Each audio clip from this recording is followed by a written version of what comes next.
connecter. Donc, bienvenue tout le monde. Bienvenue pour une nouvelle année des séminaires Récit Réciprocité du réseau de recherche sur les savoirs citoyens et les approches co-créatives. Merci à Valérie d'organiser la série avec moi, puis de soutenir le recrutement et toute la logistique pour la série. Cette année, 2025-2026, la série de séminaires va vraiment porter sur les méthodologies de co-création ou en faisant intervenir des personnes avec différentes expériences, différentes perspectives. Il va y avoir des citoyens engagés, il va y avoir des représentants d'organismes communautaires, il va y avoir des gens des milieux académiques, universitaires, collégiaux qui vont intervenir.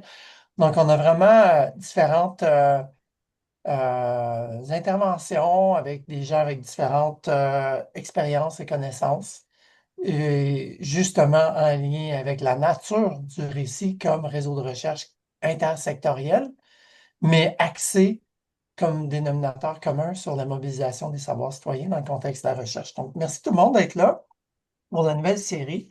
Et on va vous faire part de la programmation plus tard, vers la conclusion. Mais aujourd'hui, on a le bonheur de lancer la série avec Luc Vigneault, qui est notre premier intervenant dans cette série d'ateliers méthodologiques. Et Luc, tu vas me permettre de t'introduire et prendre quelques minutes pour le faire, parce que c'est vraiment une personne qui a un background spécial, une contribution vraiment unique au milieu de la recherche, au milieu communautaire. Puis je veux que tout le monde comprenne bien ton parcours et certaines de tes contributions aussi. Donc, Luc a été traité pour la schizophrénie, la toxicomanie et la dépression, ainsi qu'un cancer. Maintenant, il consacre sa vie à expliquer aux gens que la maladie, ça soigne. Il a regagné une vie satisfaisante malgré son trouble de santé principal et ses nombreuses hospitalisations. Aujourd'hui, il n'entend plus de voix, mais s'efforce de faire résonner la sienne afin de changer les perceptions. Luc a fondé et présidé des organisations qui viennent en aide aux personnes souffrant de maladies mentales et de détresse psychologique en 2010. Ça, c'est une quinzaine d'années. Il devient le premier patient en santé mentale chargé de cours en psychiatrie dans une université canadienne. Luc collabore étroitement avec la communauté scientifique depuis de nombreuses années.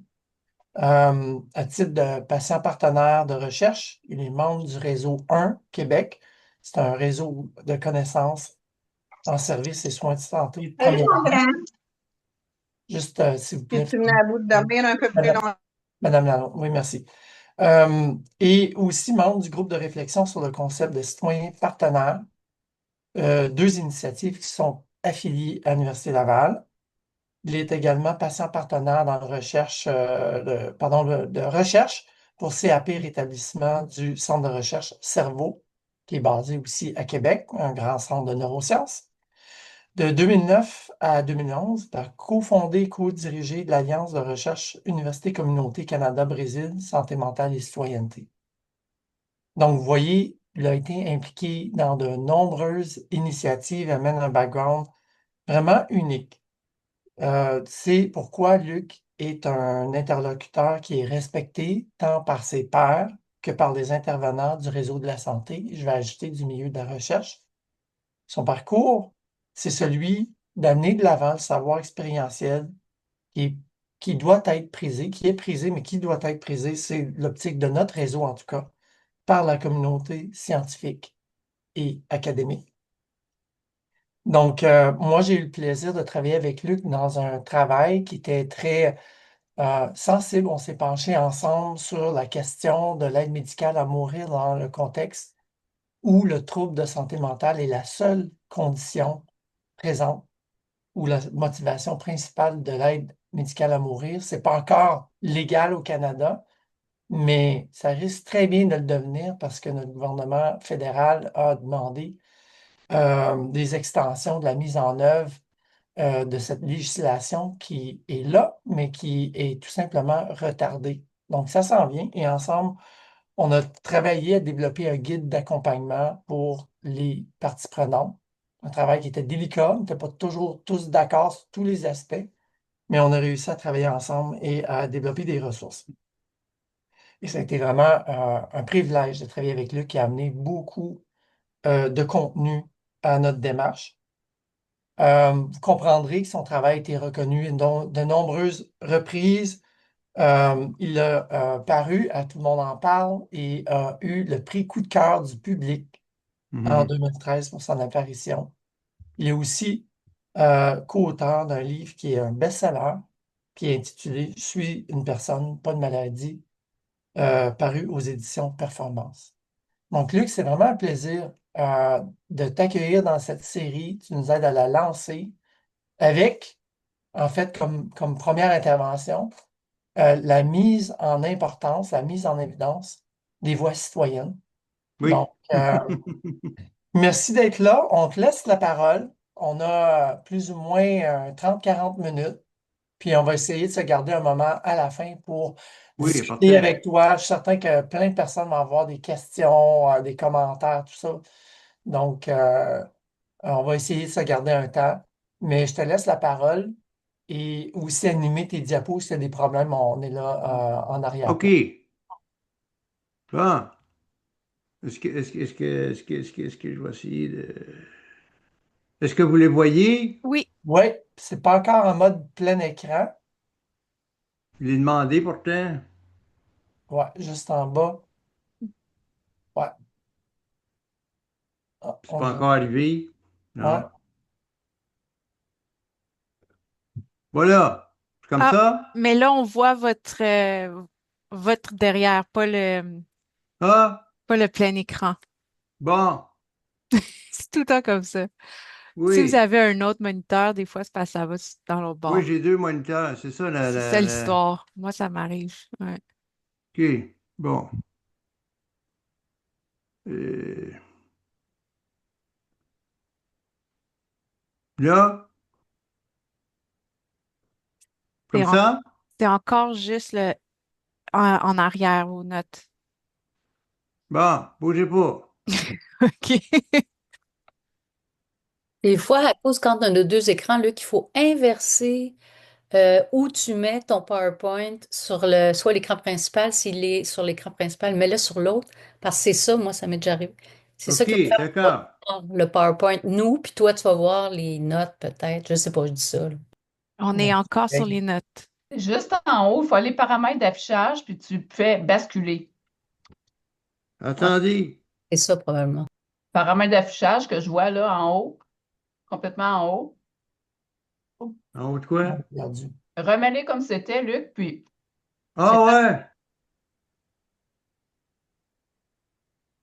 D'abord, si vous l'avez, vous autres, pouvez-vous le mettre? Ah, c'est une autre option. Je peux Ah faire oui. ça. Parce que Vas-y. Ben là, oui, on perd du temps. Désolé.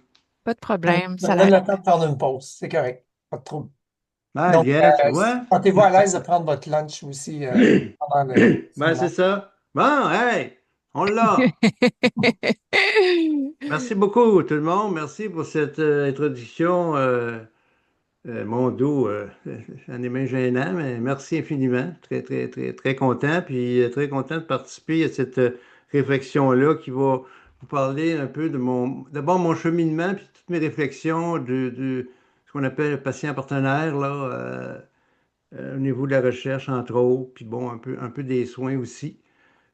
Fait que si vous voulez bien, on peut aller directement à la troisième diapositive. On va sauter la biographie parce qu'on l'a dit. Voilà.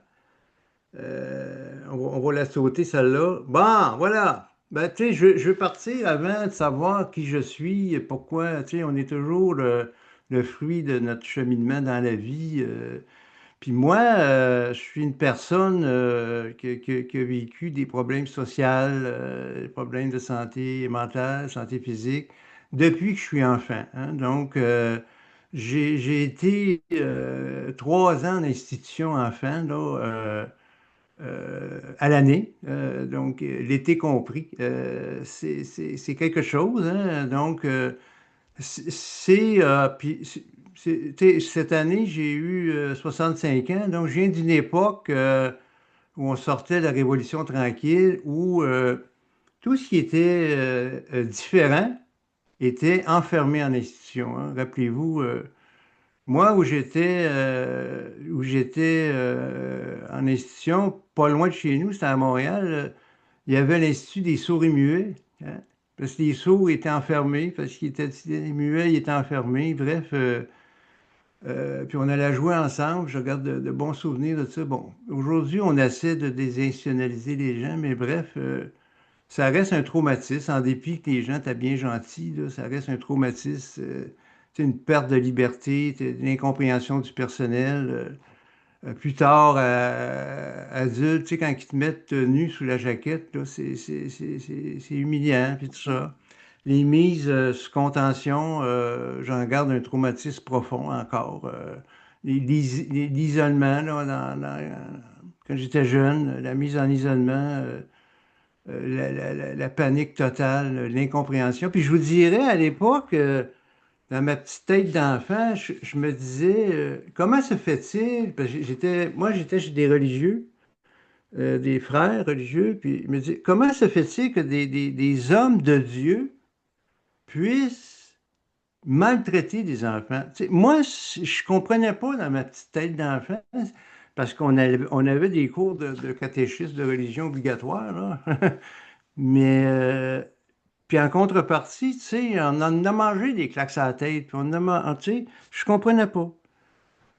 Puis plus tard, quand j'étais à l'hôpital adulte, ben, j'ai eu la même réflexion dans le sens, comment ça se fait que des hommes et des femmes de science puissent nous traiter comme ça? Je comprenais pas. Moi, cette absence d'humanisme, cette absence de dignité, je comprenais pas. Tu sais, bon, ça a beaucoup changé, mais il reste que c'était comme ça. Voilà. Puis ici, on voit la photo que j'ai mise, c'est le docteur Cachet, qui était le médecin de Vincent Van Gogh, qui était atteint de schizophrénie. Et comme il n'y avait pas d'argent, mais il l'a payé qu'un tableau. Donc, on présume que le docteur Cachet et sa descendance ont eu besoin d'argent. Mais, docteur Cachet qui écoute.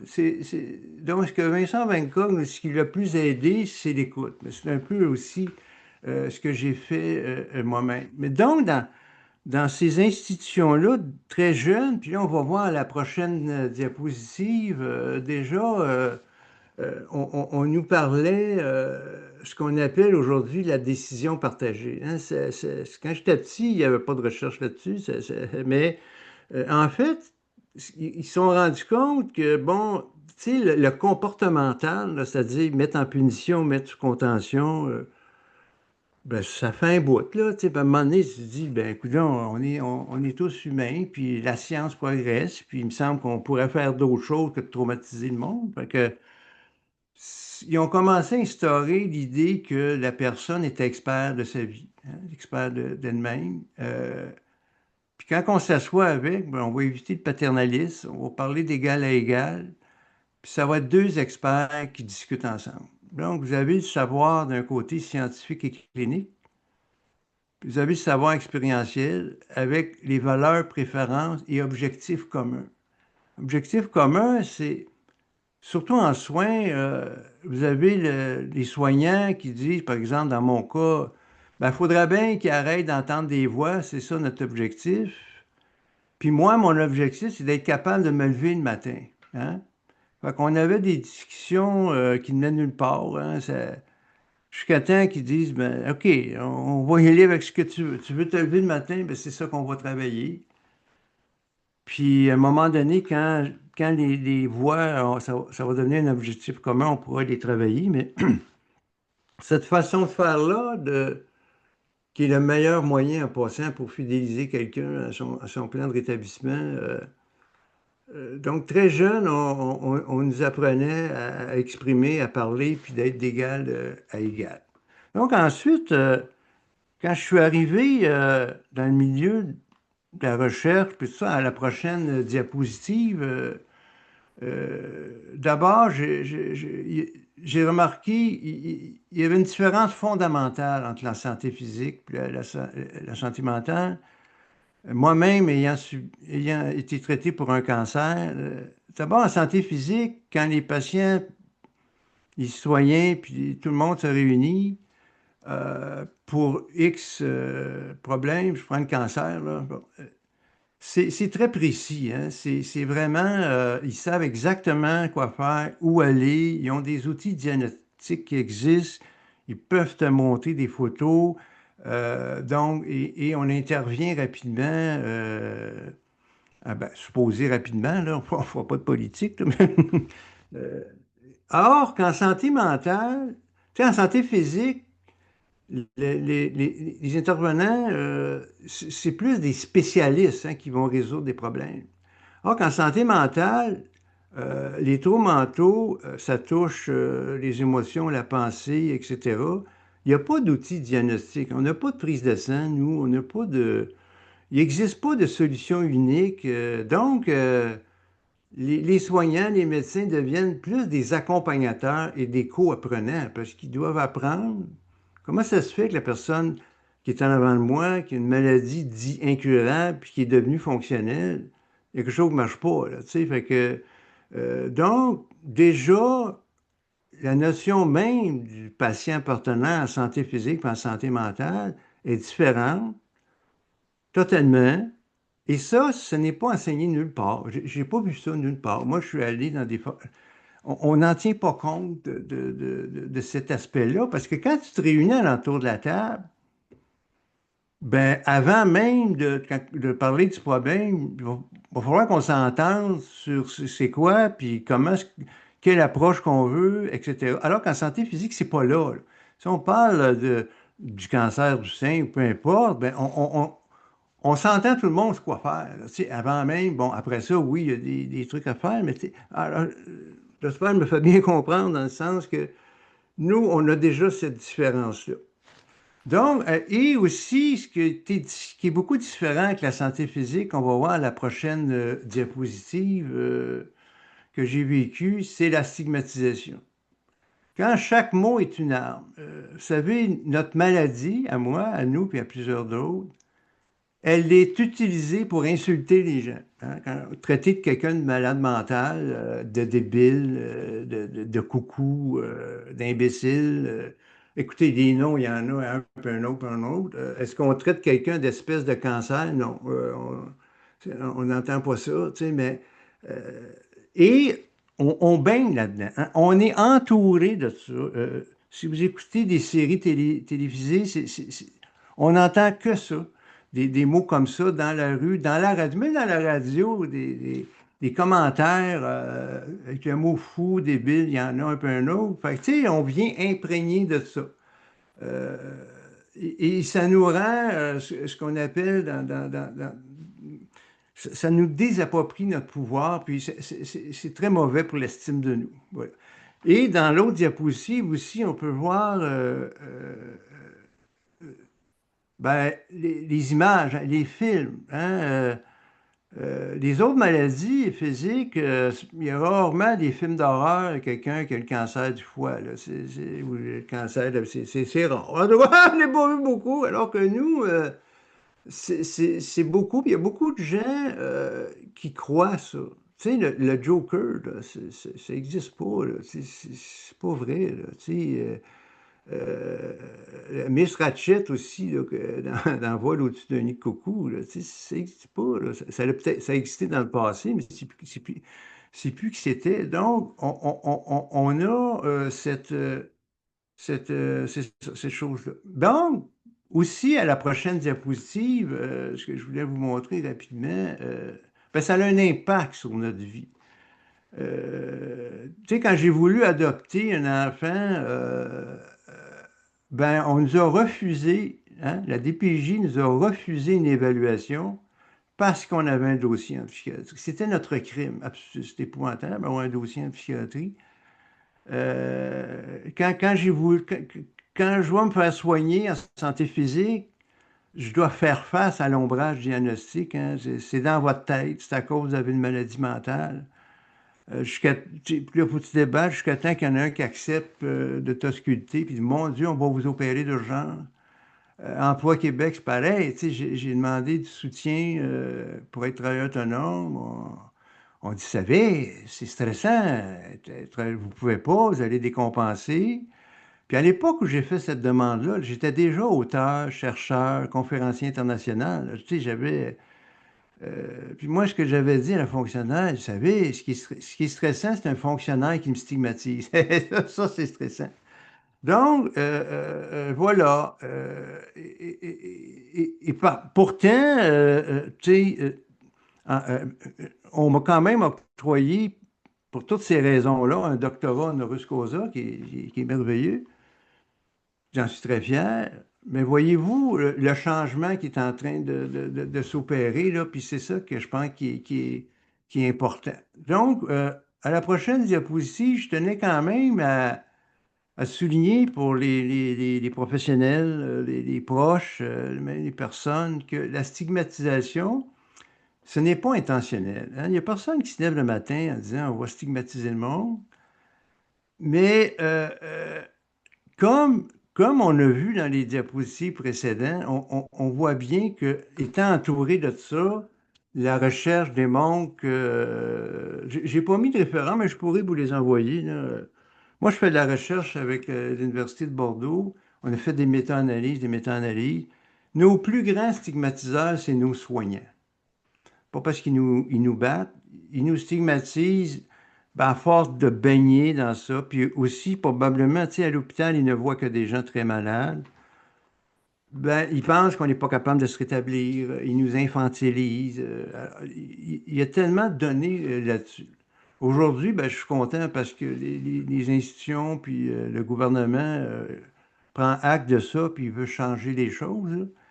Mais il reste que les gens qui nous traitent sont stigmatisants, puis certains chercheurs, chercheuses aussi, ils ont cette stigmatisation-là, parce qu'eux aussi, ils respirent la même air que tout le monde, là. Donc, mais un coup qu'on le sait, ben, on peut faire attention.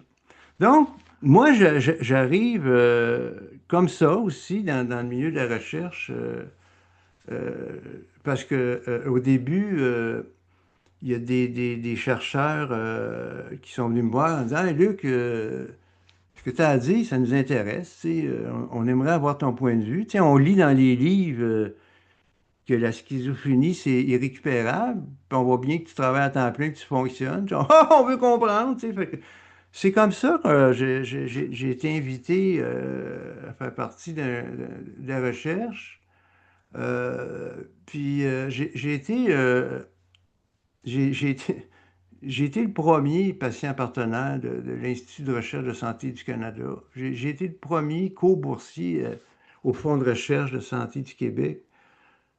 Bon, je n'ai pas de mérite d'être le premier, c'est parce que je suis vieux. Je sais pas, mais ce que je veux dire, c'est qu'il a fallu quand même défoncer des murs. Puis encore aujourd'hui, quand on dépose des demandes de recherche aux instituts qui font le financement, il y a beaucoup de stigmatisation, hein. C'est comme, ouais, les patients sont-ils capables? Ouais, ou bien là, quand vous allez dans des trucs de code d'éthique, là, ils pensent qu'on est fait en sucre, puis on va s'effondrer. Je sais pas. Euh, donc, je suis content que aussi à l'Université Laval, à la faculté de médecine, maintenant, il y a les médecins, dès leur premier mois, ils ont des cours donnés par les patients partenaires, hein. C'est dans le cours Médecins, Médecine et Société 2, auquel j'ai participé. Puis le fondement, ce qu'ils répètent aux gens, c'est que le patient est le seul expert des conséquences de la maladie sur sa vie. La personne est la seule experte des conséquences de son environnement social sur sa vie. Il n'y en a pas d'autre. Cherchez un point, il n'y en a pas d'autre. Donc, vous devez le traiter comme un expert. Puis moi, j'ai rajouté aussi que le patient est le seul expert des conséquences du traitement sur sa vie. Tu sais, quand tu prends des médicaments puis qu'ils ne font pas, ben, c'est toi l'expert, là, c'est pas les autres. Puis les familles aussi sont des experts. Donc, c'est dans cet esprit-là que j'ai commencé à enseigner puis à faire de la recherche.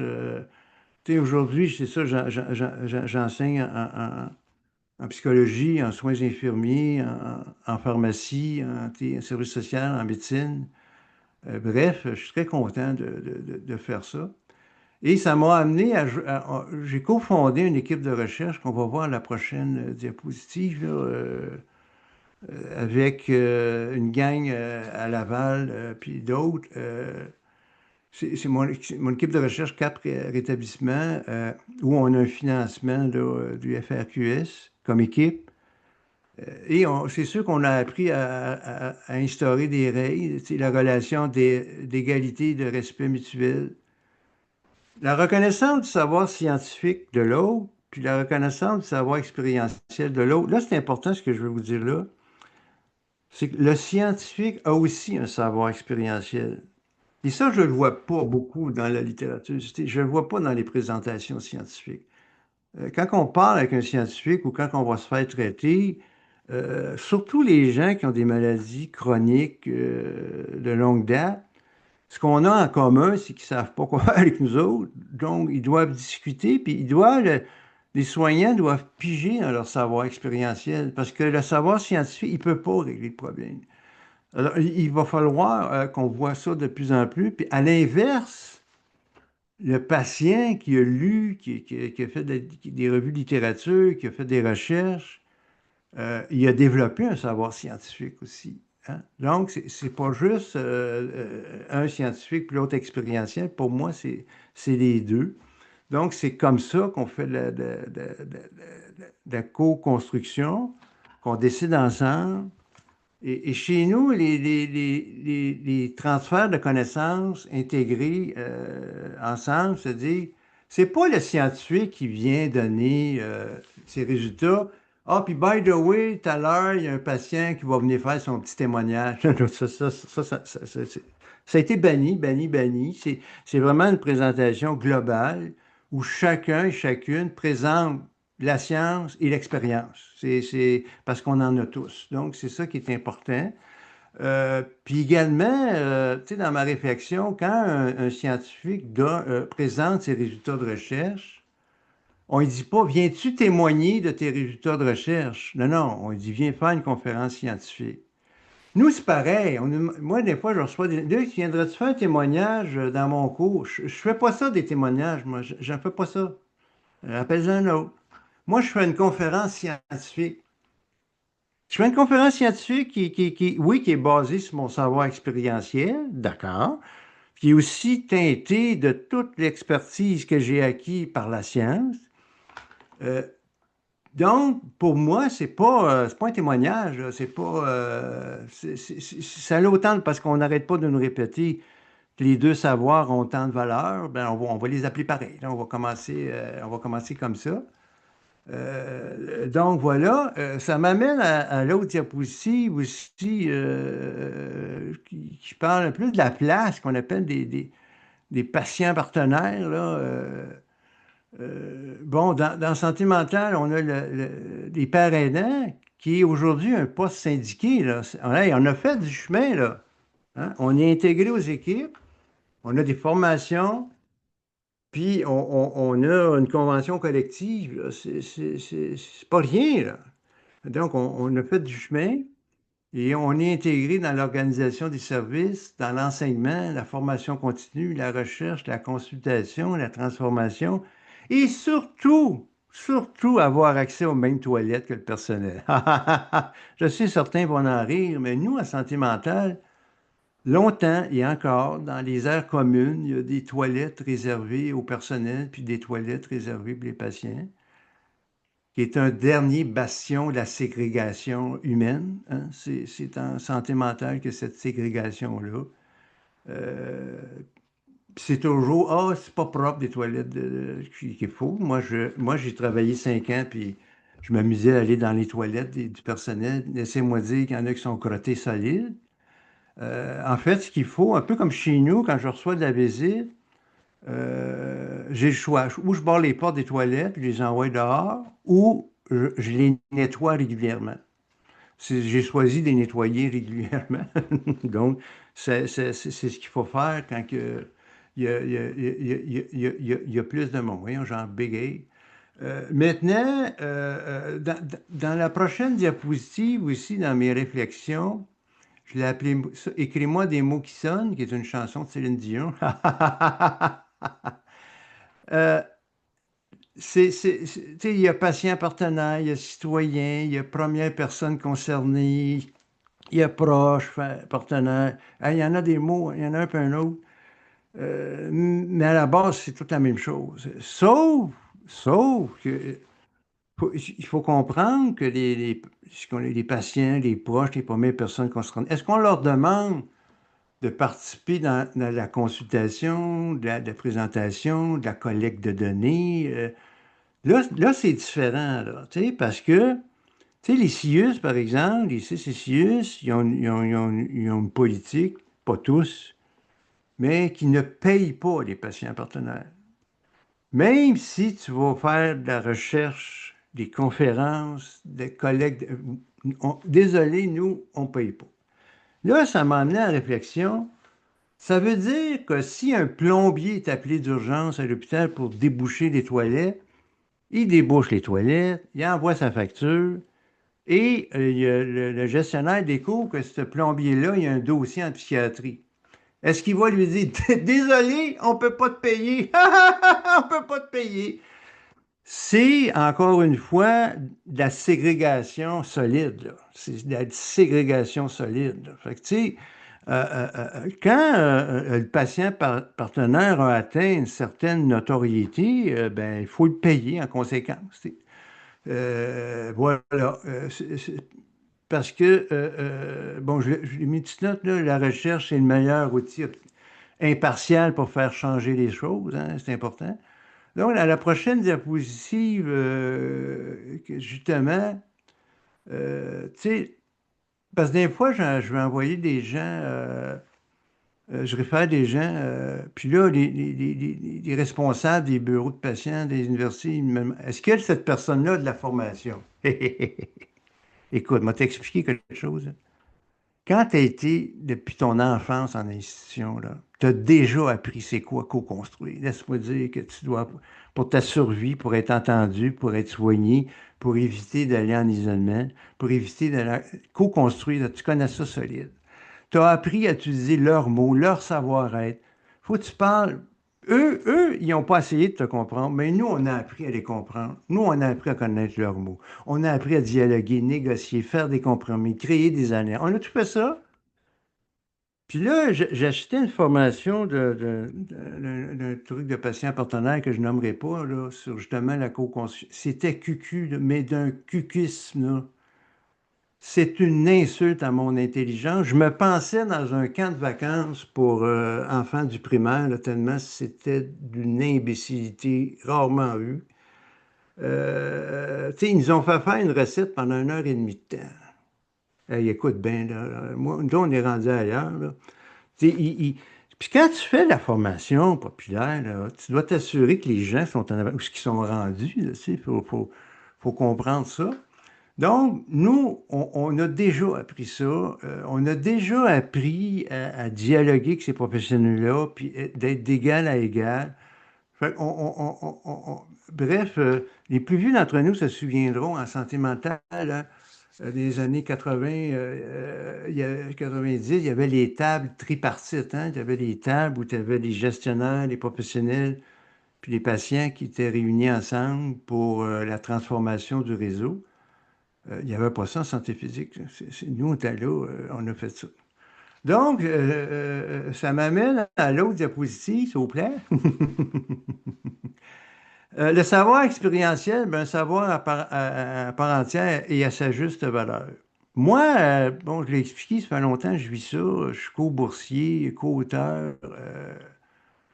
Moi, j'ai été associé à date à plus de 8 millions de dollars en subventions de recherche que j'ai été directement impliqué, là, où on a pris mon curriculum vitae, où j'ai fait parce que, puis j'ai été impliqué dès le début, avant même qu'on se pose la question, 8 millions de dollars. Puis, ben, je viens d'une époque où on nous donnait une étiquette d'autobus, une étiquette de métro, puis une boîte à lunch, et on ne voyait pas l'argent, non. Non.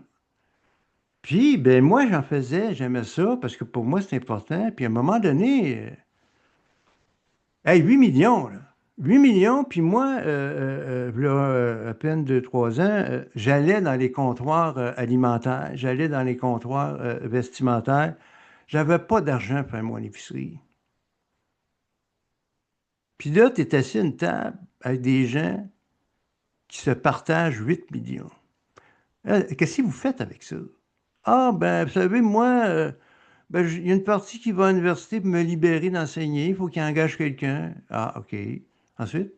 Ben, tu sais, les élèves qu'on supervise, là, les doctorants, les maîtrises, ben, faut qu'ils vivent, ils ont un salaire. Ah, OK. Ensuite? Ouais, mais tu sais, les professionnels de recherche, ben, c'est payé que ça. Ah, OK. Puis moi? Ben, toi, c'est généreux. Ben, c'est assez, là. Parce qu'aujourd'hui, on sait que s'il n'y a pas de patient partenaire sur la demande de recherche, il n'y a pas de subvention. On le sait. Fait que là, je me suis assis avec ma gang. J'ai dit, mon curriculum vitae, là, ça se monnaie, ça. Oui, OK. Fait que moi, chaque recherche, je m'assieds avec le chercheur principal. Là, tu vas mettre de l'argent pour moi, là. Pas, on va te donner ce qui reste. Pas, ah, j'ai une politique ici, c'est 20 $. Non, non. Non, non. Moi, là, je vaux un montant. Voici ce que je vais te donner. Voici ce que je veux. Tu veux mon CV? Ça va me faire plaisir, mais ça se monnaie. Puis, il n'y a aucune recherche, moi, il n'y a pas que je participe où il n'y a pas eu une discussion pour juste parce que, ben, je vis, hein, moi aussi, je veux aller à l'épicerie, moi aussi, je veux m'acheter du linge, moi aussi, je veux. Le plus drôle, c'est qu'on doit se justifier pourquoi on a besoin d'avoir de l'argent pour travailler. C'est pas drôle, là, tu sais. Fait que, Dieu merci, aujourd'hui, plusieurs chercheurs et chercheuses nous donnent un salaire dont Éric parlait, j'ai travaillé avec, j'ai été payé ma juste valeur, puis tu sais, voilà, tu sais, c'est comme ça que ça fonctionne maintenant, puis tu sais, il va falloir que qu'on en parle plus, voilà, sans gêne, sans honte, voilà. Donc, je vous amène à la prochaine diapositive, tranquillement, vers la fin, là. D'abord, on n'est pas des héros, on n'est pas des sauveurs, on n'est pas. Les experts, c'est l'équipe. C'est ensemble qu'on fait une force. On n'est pas plus brillant, on n'est pas plus intelligent que les autres. C'est bien important. Tu sais, au début, je vous ai mis la photo du casse-tête, puis il manquait un morceau, là. Ben, c'est ça. Quand tu fais du casse-tête, puis il te manque un morceau, mettons un casse-tête de 1000 morceaux, puis tu n'as pas intégré le patient partenaire, ben les gens vont te dire, hey, ils diront pas, t'as fait 999 morceaux. Ils vont te dire, hey, il te manque un morceau tout le temps. Fait que pour éviter de se faire dire ça, c'est ensemble qu'on obtient une œuvre merveilleuse. Puis à l'autre diapositive, c'est important, voilà. Moi, je fais partie du centre de recherche Vitam, qui est un centre de recherche en santé durable. Et on vient de pondre, je ne sais plus le mot pondre, je suis pas poule, on vient de créer la charte d'engagement citoyen en santé durable, parce qu'aujourd'hui, il faut fabriquer de la santé, hein. Il faut faire des recherches, il ne faut pas juste étudier la maladie, il faut fabriquer la santé. Il faut s'assurer que les citoyens et citoyennes soient là, présents. Il ne faut pas attendre d'être malade avant que s'impliquer dans la santé durable des gens. Puis, ben, citoyen, citoyenne, c'est qui? C'est toute personne qui habite un territoire donné, là. Tu sais, nous, on n'est pas dans. T'as-tu ta permanente? Tu l'as-tu pas? Non, non. Tu es ici, tu es un citoyen, citoyenne. That's it. Alors, je vous encourage à aller voir cette charte-là. Et la dernière, qui est ma conclusion de cette présentation. D'abord, deux choses. Quand vous apprêtez à partir en expédition, ne consultez pas une personne qui n'a jamais quitté la maison. Ça, c'est Rumi là, qui a dit ça. Ça ressemble à des fortune cookies, mais c'est vrai, tu sais. Nous, on est allé en expédition, pardon. Et enfin, j'aime bien celle-là que je disais, certains bloquent des ponts, d'autres perturbent les assemblées du conseil municipal.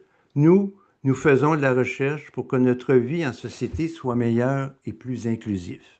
Sur ce, je vous remercie beaucoup, puis on est ouvert aux questions. Merci. Merci beaucoup, Luc, pour ta conférence. On a beaucoup de temps devant nous pour accueillir les questions, les commentaires, avoir des éclaircissements, en savoir plus aussi sur certains projets qui ont été mentionnés.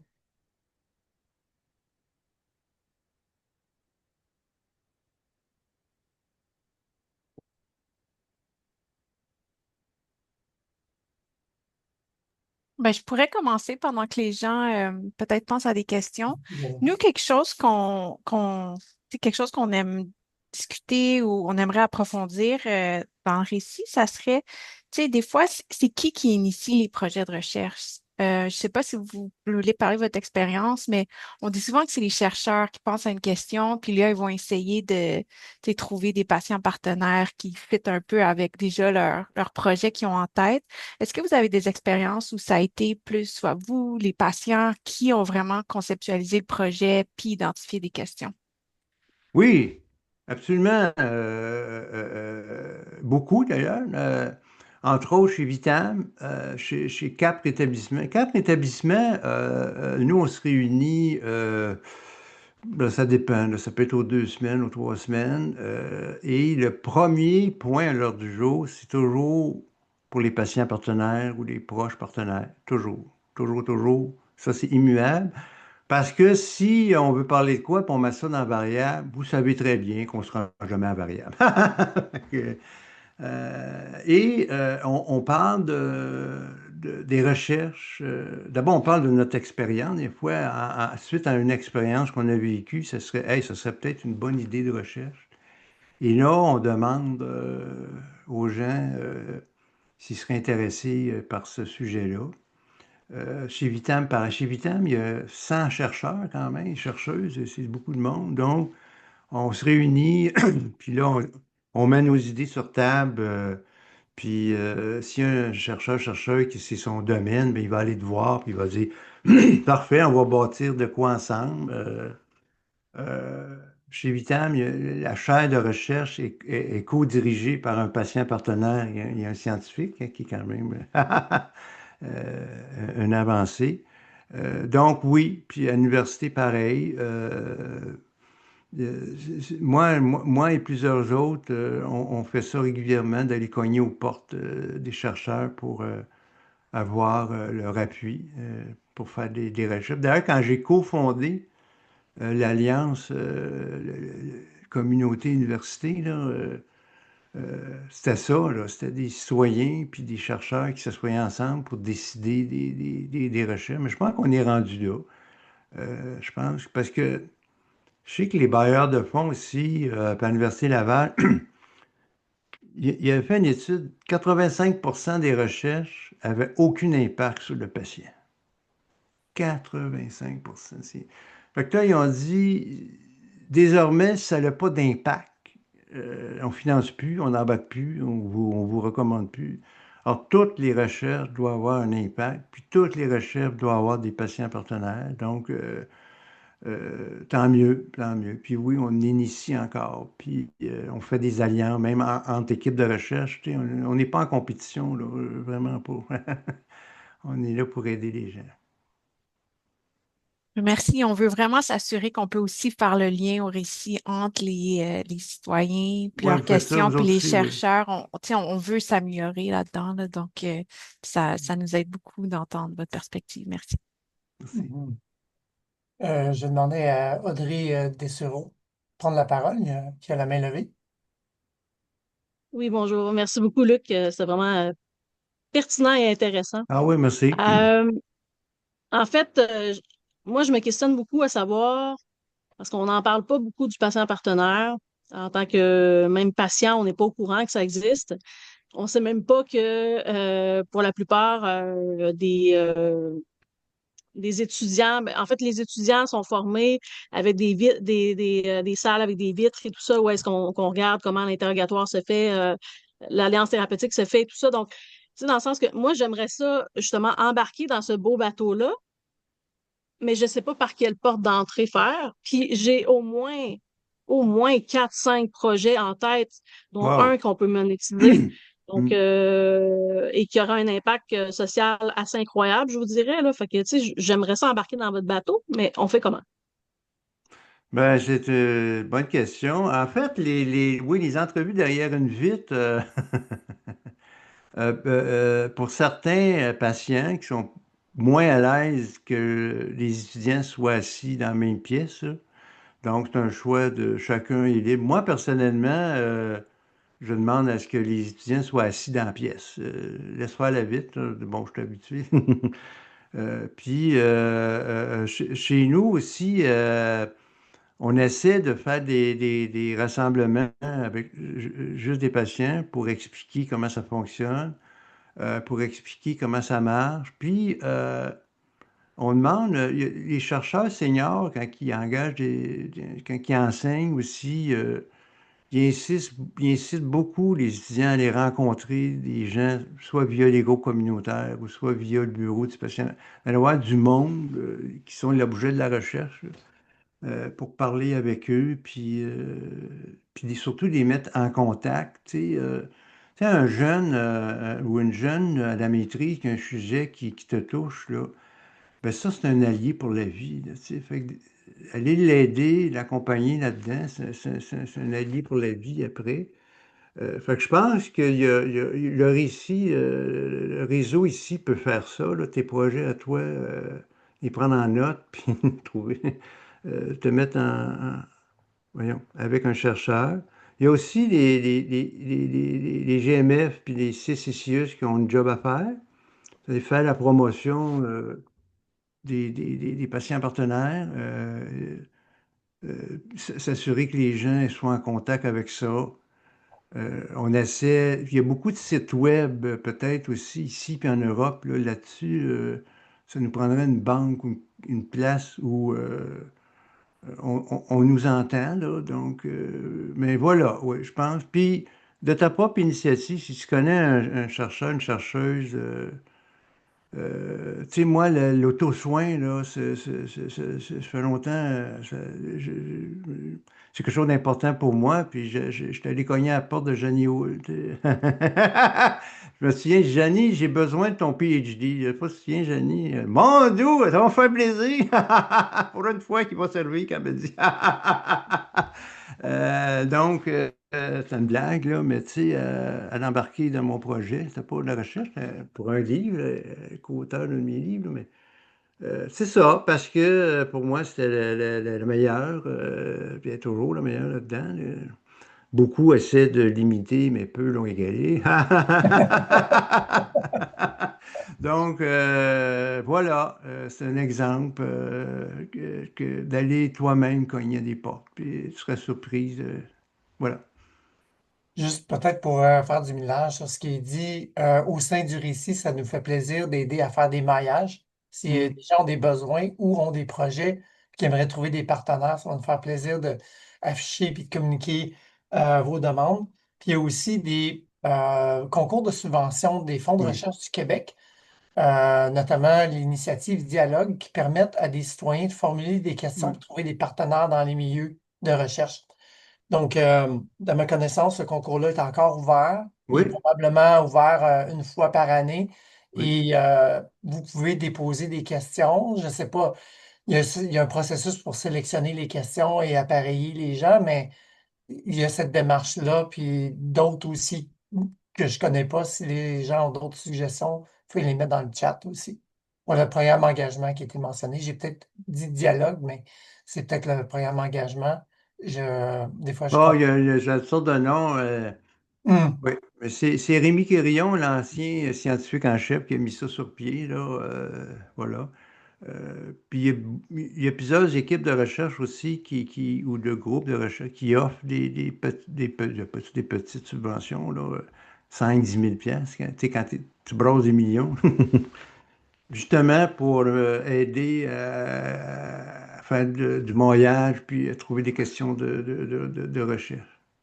Et je prends la balle au bon pour vous dire qu'au sein du récit, on a justement un concours de projet pilote pour des petits montants, Bon, ben comme oui, Luc le mentionne, exactement pour créer les mariages initial de démarrage de projet où on implique les citoyens dès le début. Souvent, on manque de fonds pour payer les gens comme toi, Luc, au début, c'est parce ça, c'est ça. qu'on présume qu'on est capable de faire notre travail tout seul, puis formuler des questions, développer des protocoles.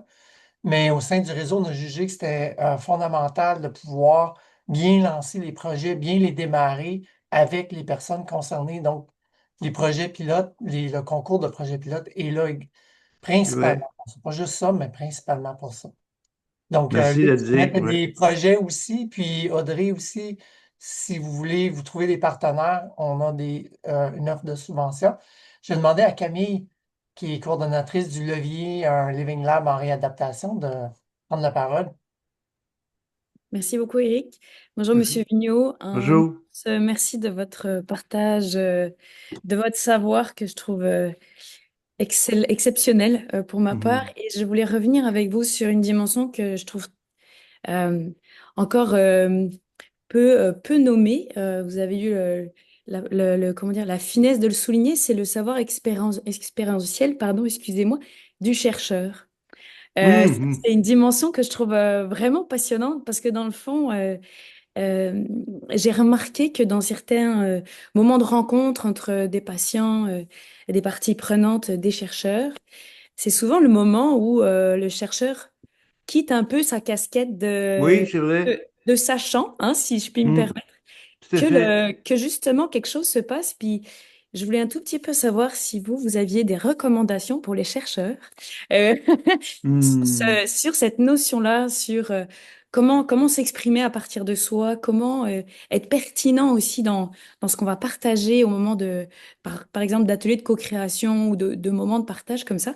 Je voulais en savoir un tout petit peu plus sur cette dimension, si jamais vous aviez Oui, ben, c'est une quelque chose. Merci. très bonne question. D'abord, chez Vitam, entre autres, je l'ai mentionné, là, non, je ne l'ai pas mentionné. D'abord, chez Vitam, quand on se réunit, les acronymes sont interdits et les titres aussi. Tu sais, parce que si les gens se font appeler docteur, puis l'autre ticoune, ça mène barrière déjà, là. C'est pas par manque de respect, là. Je comprends à l'hôpital, quand tu es d'une chambre avec un patient, il faut savoir c'est qui le docteur, là. Je comprends ça. Mais en réunion de recherche, d'ailleurs, tout le monde presque autour de la table a un PhD. Il faudrait appeler tout le monde docteur, là. Donc, pas de titre, pas d'acronyme. Puis quand un sujet nous touche, ben là, les gens, les scientifiques se dévoilent, hein, parce qu'on a tous vécu des problèmes sociaux, familiaux, des maladies. On a tous accompagné un proche. Le cancer il est près de nous. Euh, Tu sais, on ne vous demande pas d'aller dans les détails, là, mais tu sais, ben, moi, quand je me suis séparé, bon, j'ai consulté un psychologue, bon, puis déjà, ça humanise déjà. Ah, bon, tu sais, il n'est pas juste un cerveau, il y a un cœur, il y a une âme. Oui, ah, moi, j'ai un adolescent qui il est en drogue, tu sais, ah, ouais, bon, puis voilà, ben, ah, ben, tu sais, c'est pas facile avec la faculté cette semaine. Ils nous ont envoyé une directive, puis bon, hein. Fait que, tu sais, c'est tout le monde partage son vécu comme il veut, on force pas personne. Certains vont jusqu'à dire, ben moi, je suis bipolaire, moi, j'ai un TOC, moi, j'ai un TDAH, on le voit de plus en plus. Je dirais d'abord comme ça, s'ouvrir comme ça, mais aussi, euh, quand je parle aussi de son savoir expérientiel, mettons, comme clinicien, il y a beaucoup de trucs qu'il a appris en travaillant, lui aussi, qui n'étaient pas dans les livres, là, hein. Fait que, il peut te dire, moi j'ai appris ça sur le tas à force de rencontrer des patients. Voici, même si les données probantes disent ceci, moi j'ai une petite bémol parce que ma pratique me dit le contraire. Donc, c'est d'en parler ouvertement, c'est ça. Ça soit entre experts, puis pas juger comme nous, on ne veut pas être jugé, mais on ne jugera pas les professionnels. Génial. Peut-être, Jenny, elle a main levée. Une dernière question, dernière intervention. Oui, merci, je vais être très brève. Ben, tout d'abord, Luc, je suis trop contente de te revoir aujourd'hui. Tu m'as Ben, manqué. moi, demain. Ton rire me manquait. Et tes Ah, propos. merveilleux. Vraiment, je suis heureuse de te revoir, de voir que tu es en forme, que les choses vont bien pour toi. Oui. J'avais une question pour toi par rapport, moi, tu sais, je trouve que de plus en plus, effectivement, on inclut des personnes premières concernées, si tu veux, dans les projets de recherche, mais moi, j'en ai un petit peu contre le phénomène de la plante verte ou le Wow. tokenisme, là, où on met une seule personne sur un comité où il y a 12 experts qui est supposé représenter la voix citoyenne, si tu veux. Est-ce que toi, tu as euh, T'as des recommandations à formuler pour éviter ce genre de pratique-là où, dans le fond, la personne est toute seule, a peu de pouvoir dans le processus, elle est là pour faire cute? Ah ben, c'est une très bonne question. D'abord, oui, j'ai vécu ça, être le seul, là, puis c'est pas drôle. Je pense Mireille aussi, là, ça fait longtemps qu'on... mais maintenant, à Cap, c'est Picard, Vitam, même à l'Université Laval, c'est deux. C'est toujours deux. Ça, c'est le minimum, là, deux. Parce que d'abord, on a besoin de se soutenir, discuter entre eux. Tu sais, les chercheurs, en dehors de la réunion, ils se parlent dans les corridors de l'université. Donc, nous aussi, d'abord de se soutenir, de partager, euh, puis aussi, il ne faut pas oublier qu'on est des gens malades. Ce que je veux dire par là, c'est que ça se peut qu'on manque des réunions par cause de la maladie. On n'est pas guéri par, que ce soit en santé physique ou en santé mentale. Si j'ai une maladie chronique, puis ça se peut, cette journée-là, ben, au moins il y en a une autre. Ça, c'est aussi comme ça. Aussi, on met un mentor, chercheur, senior, mentor, pour le père aidant ou le proche aidant qui va l'aider, euh, puis qui va s'assurer que sa parole est bien entendue. Tu sais, ça, c'est important. Puis qui va aussi fournir, tu sais, ce que tu dis, Luc, je vais t'envoyer des... Moi, il m'envoie voyons, des résultats de recherche de la littérature qui a été publiée, là. T'es pas tout seul, il y a des milliers de personnes. Ah, ouais, non, fait que c'est ça. Je pense que deux plus un mentor, là, avec un chercheur senior, ça aide. Puis là, chercheur senior aussi qui rencontre les patients partenaires, ben là, il y a une alliance qui se fait. Le senior, il se dévoile aussi. Fait que, tu sais, ça fait boule de neige. Mais oui, il faut inciter pour deux. Merci. Merci, Jenny, pour la question. Luc, mais un grand merci pour ta conférence. Quelqu'un disait, tu es un formidable ambassadeur de la santé durable, puis on va chercher Wow, des savoirs citoyens. Je merci. pense que ça a été vraiment apprécié. Mireille aussi a laissé un commentaire pour toi, puis d'autres remerciements de collègues et de participants aujourd'hui. Donc, je vais passer la parole à Valérie, peut-être pour nous annoncer la prochaine activité. Puis Luc, s'il y a d'autres choses qu'on devrait savoir sur ce que tu fais, d'autres initiatives, s'il te plaît, fais appel à nous pour le faire connaître Oui, ensemble. Ça nous va nous faire plaisir. Et on est disponible pour collaborer avec toi, tes ben, c'est collègues, gentil. ton équipe de recherche aussi. C'est gentil, merci. Ouais. Merci beaucoup, Luc. Donc, je voulais vous inviter tout le monde au reste de la série de séminaires Réciprocité, où est-ce qu'on accueille des chercheurs, des partenaires communautaires, des entités, différents acteurs en recherche co-créative durant l'année de différents domaines. Ça va vraiment amener différentes perspectives sur vraiment le comment de la recherche co-créative. Puis notre prochain séminaire, ça va être le vendredi 31 octobre à midi, où les professeurs Adriana Lacerda et Patricia Belchior vont nous parler de quartier innovation, comment favoriser l'inclusion sociale des personnes âgées de Côte-des-Neiges. Merci beaucoup, puis n'hésitez pas à aller sur notre site web si vous avez besoin de plus d'infos. Bye bye! Merci, bye bye. Merci à vous. Bon après-midi tout le monde. Bye bye. Merci beaucoup. Bye bye. Merci.